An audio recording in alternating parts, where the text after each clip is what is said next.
Hello, everybody, and welcome back to another episode of the Indiana Steel expansion franchise. So, as you can see here, we're right up against the trade deadline, about to jump into that. But before we do that, I just did a little bit of scouting and investigative work before we get into it, and basically wanted to assess where our team was, what we're looking for, and what our priorities should be. So, the first thing I did is I went into team management and looked at all the upcoming expiring contracts. Basically, what I did is I went position by position, looked at who we want to keep, who we might want to trade away, and who we're not interested in at all. The first up is I offered Granlund an extension, and I offered Greg an extension as well. Henrik and Stahl, if we can move them at the deadline, I might keep them for depth pieces for our playoff push. We're just going to see what comes up during the trade deadline. In the system, pretty much everybody's signed. The only one was Kapanen, which I offered a contract to, and then that covers it for the centers. Now for the left wingers. Everybody signed, and Kiviranta just does not fit what we want to do. He's getting older, so he will be one of the players that I'm looking to trade at the deadline, whether it's just for picks or maybe some depth players that we can have in the system. Our defensemen in the system are looking pretty bare. You'll see it coming up shortly, so maybe something I'm going to be looking to do here. So for the left wingers in the system, Ibrahimov does not fit what we want to do. He's 24. He's 69 overall. He's just not growing to the pace that I was hoping he would. So I'll be looking to move along from him as well. But I did offer Forsell a contract. He's 68 overall at 21 years old. So a little bit of room to grow. So we'll see what happens in the next couple years. For the right wingers, I offered Quinn a contract extension, and everybody else is signed. I might be looking to move on from Kaliev, but I'm not entirely sure about that yet. We'll just wait for the deadline and see what we can do with him. In the system, Kastelik, I'm going to look to package him and move him. Sjoberg does not fit what we want to do, so I might move on from him as well. Aminaho, I offered an extension. We'll see if he accepts. And then we also have Wethgard that we could probably offer a contract to, but I'm going to hold off on that. Now for the defenseman. This is where we're going to have the biggest shakeup at the deadline. I know we're in a position for the playoffs. We're in a position to do a run at it, but I'm really looking for the long term of this team. And Joseph, Romanov, and York just do not fit the style of play that I am looking to build around. So as we went over, we have Miller here that has the balance shoot, which is what I'm striving to build the team around. So it's either balance shoot or balance. And if we go to Joseph, Romanov, and York, they don't have that. They have pinch balance, pinch cycle, and pinch cycle. So the complete opposite of what I'm looking to do. So these three guys, I'm going to be looking to move at the deadline or package to get something in return for them and kind of rebuild this blue line a little bit. We also have a lot of left-handed defensemen, so if we can bring in a right-handed D, that would really help shape up this roster. And in the system, as you can see, we've been rocking with 5 defensemen in the AHL this whole season. But with that being said, Ball doesn't belong on this team. He's one of those players that doesn't have the play that we're looking for. He has a balanced cycle. Again, looking for balanced shoot. So I might package him into a deal as well. And then we'll just have to go on the waiver wire and sign a couple guys back to fill up this decor in the AHL. As for the goalies, I am not offering Swayman a contract, but the good news is he's an RFA. So I might not move him at the deadline because I want to keep him for a playoff push. But then because he's an RFA, I'll qualify him. And then if he does end up signing somewhere else, we'll get a ton of picks in return because he's going to be asking for a lot of money. So just for example, if I offer him a contract extension now, for 1 year, he's looking for $8.5 million. And $8.5 million in the return we would get if a team signs him as an RFA is going to be massive. It's probably 2 to 3 first-round picks at that price. So something I'm willing to accept, but we'll just have to wait and see at the end of the season how this rolls out. in the system. Wolf is ready to be called up, so we'll do that at the start of next season. He'll be the backup for Spencer Knight. And then we'll need to bring a goalie in return. Hildeby, I'm looking to move on from. He's not performing well at all. And Olofsson, he's basically in a backup role right now for the AHL. Something we'll need to look at during our trade to see if maybe we can bring back a number one AHL goalie. So that covers it for the contracts and how our team looks and what we're trying to do. Based on that, I think we should focus on bringing back defensemen because there's 3 defensemen that don't fit what we want to do long term. So I did a little bit of investigation and I found 5 defensemen that we can go after. So there's Anderson from the Flames. There's Brendan Carlo from the Bruins. There's J.J. Moser from the Arizona Coyotes. There's Samuelson from Buffalo. And then there's also Marino from the Devils. After looking at all the trades and what they'd be asking for, I'm going to focus on J.J. Moser and Marino because they're the packages I felt I can make work. And based on Anderson, Carlo, and Samuelson, what the other team wants and what we can afford to trade away just didn't line up at all. If we can't get Moser or Marino, I'll try to make something work with the other ones, but I don't think it's going to be possible. So we might have to wait till the offseason to figure out the rest of that defensive core. So with that being said, I'm going to fast forward a day or two, and then we'll get right into the trade deadline. All right, so just before the trade deadline, some of the players we wanted to sign have come back. So Quinn has accepted. Keandre Miller has accepted. Ridley Gregg accepted. Michael Granlund accepted. Aminaho accepted. Samarukov. Kral. Forsell. Kapanen. And I think that was all of them. So before we head into the trade deadline, so I'll just keep the current trade block and then we'll enter into the trade deadline. All right, so I will focus on the 2 trades that I wanted to do. I'll try to get them done now before anything shifts. So the first one I'm going to go after is J.J. Moser. Here we go. And then I found that they were interested in Hildeby. They're also interested in York, which is a player we wanted to move on from. So Hildeby and York pretty much even out the trade value, but then they're going to have too many players. So in return, I'm just going to take their worst player, which we can throw into the AHL, which is Kesselring. So I'll add Kesselring here. And this is pretty even. I'm leaning towards the fact that they're probably going to say no, so we're going to have to sweeten it with a draft pick. So let's start with this. Yeah, so the value, it just isn't there. So let's see what draft pick they're interested in. Okay, so they're interested in next year's draft, which I'm okay with. Let's start with a 5th and see where that goes. All right, here we go. So we sent Hildeby and York and a 3rd for next year to Arizona for Moser and Kesselring. All right, so that was the first trade. The other one was Marino, so let's go find him. And then they were interested in Ball, which we're looking to move on from. They're interested in Kastelik, and they're also interested in Kiviranta. 3 players that we wanted to get rid of anyways. And then the other thing is the value is just a little bit low.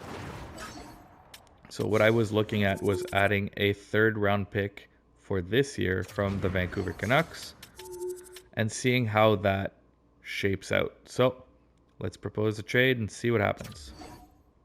Okay, so we're sending more than one player filling the same need.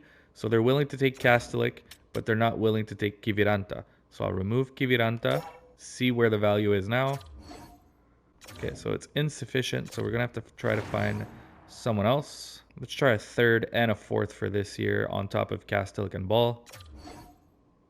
Some of the defensemen we're looking to move on from is Joseph or Romanov, since York is already gone. They're interested in Romanov and they're interested in Joseph. So the player that fits our bill the least is Romanov.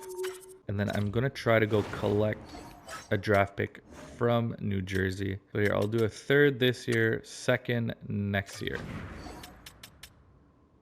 for Ball, Kastelik, and Romanov. All right, so they wanted to sweeten the value just a touch. I did a third for this year, and I'll send them a seventh for this year in return, see if that sweetens it enough for them.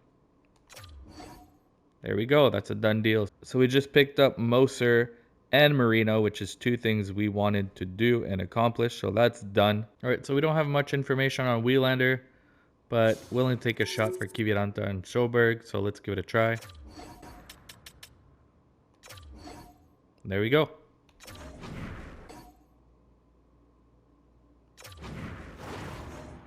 All right, so this completes it for the trade deadline. The only player we weren't able to move is Ibrahimov, but we did pretty much move everybody else. We did keep Joseph because we need defensemen at the NHL level. So we'll deal with him in the offseason. We'll see if we want to keep him on a little bit longer or trade him away or basically anything we can come up with. So let's go take a look at what the team looks like after the trade deadline. All right, so I went through, set up all of our lines, and this is what the team's going to be looking like coming out of the trade deadline, and see how this plays out. So on the first line, we have Rasmussen with Doc and Niederreiter. Second line, we have Culp with Granlund and Anderson. Third line, Greg with Novak and Quinn. And on the fourth line to round it off, Johnson, Henrique, and Kaliev. On defense, we're going to pair up Girard and Marino, Miller and Barron on the second pair, and then Joseph and Moser on the third pair. The only downside from this whole trade is that Moser is not balance shoot. He is pinch balance, which is one of the two options we can get when they fit the third pair. So in hindsight, it's not that bad because P.O. Joseph is pinch balance. So maybe we can keep both of them together and pair them on a line depending on who our next coach is. And maybe they'll work out really, really well together. So not exactly what we were looking for, but still works out nonetheless. And then in goals, we still have Swayman and Knight. Now for the AHL, Dustin Wolf is still our starter, but now that Hildeby has been shown the door, Olofsson will start getting some backup games here. On offense, a little bit of a different look. So we have Stenberg, Kapanen, and Perreault, Forsell, Lucius, and Amenhaho, Seidenberg, Crab, and Hemming, with Ibrahimov, Blais, and Valesi. On defense, Samorukov and Kesselring pair up very, very well together, so that was a good little pickup there. Kral and Baudin on the second pairing. And unfortunately, we have Novikov and Valesi. Sorry, not Valesi. I was supposed to change that. We need to put a forward on defense because we don't have enough defensemen.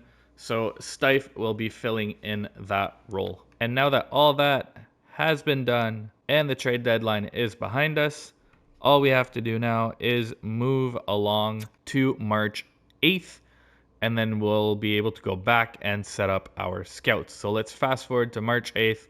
Let me set up the scouts, and then we can sim till the end of the season.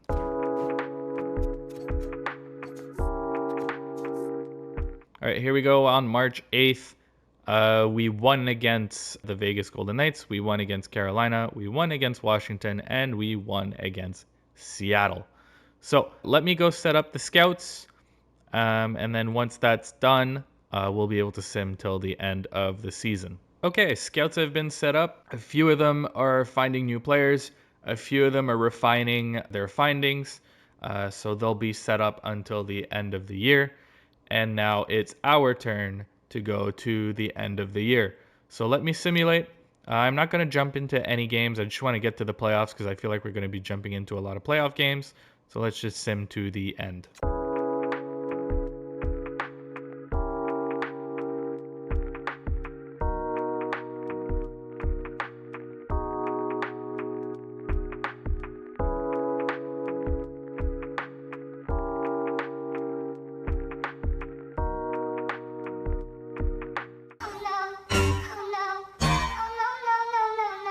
All right, so we just got some incredibly bad news here.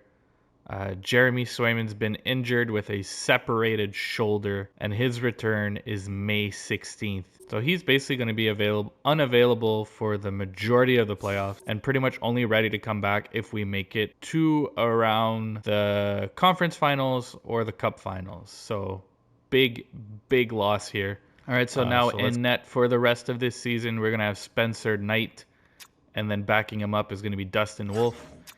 In the AHL, Olofsson's going to get the brunt of the workload, and we have our ECHL call-up, Niels Riesen. Let's move forward like that, and hopefully it doesn't affect our chances in the playoffs as much as I think it's going to.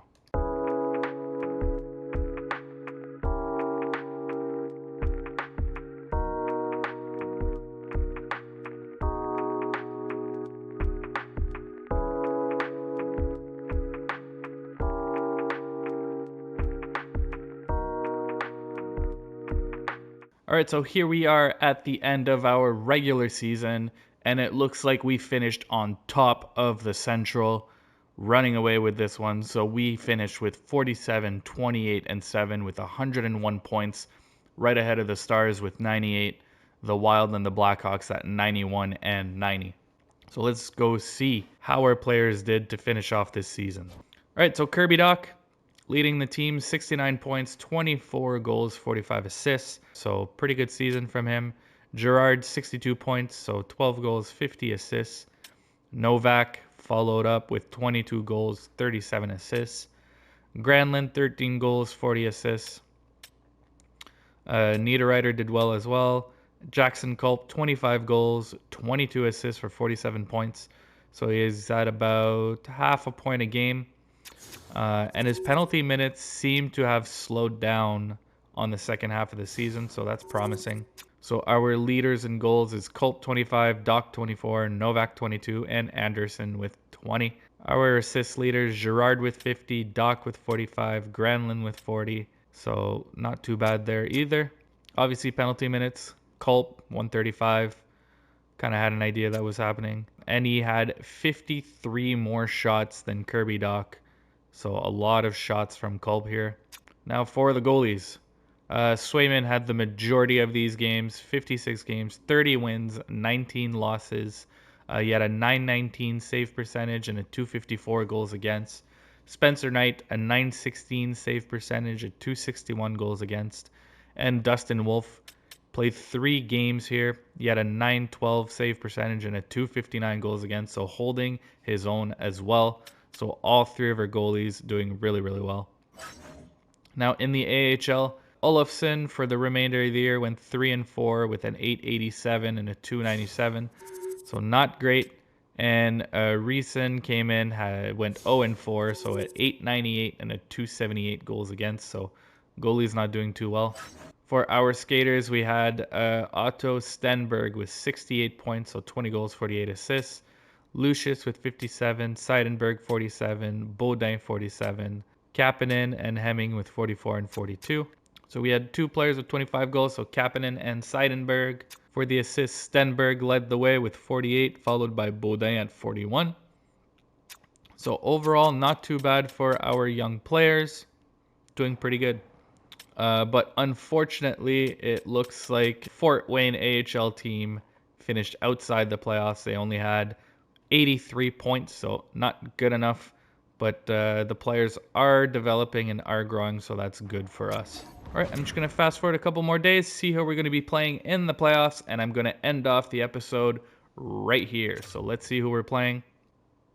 All right, so we will be taking on the Chicago Blackhawks. So thank you for watching. Hope you're liking this series. I'll be showing the Chicago stats at the start of the next episode, and we can jump into some gameplay for the playoffs, and hopefully we make a long, successful run here. See you next time.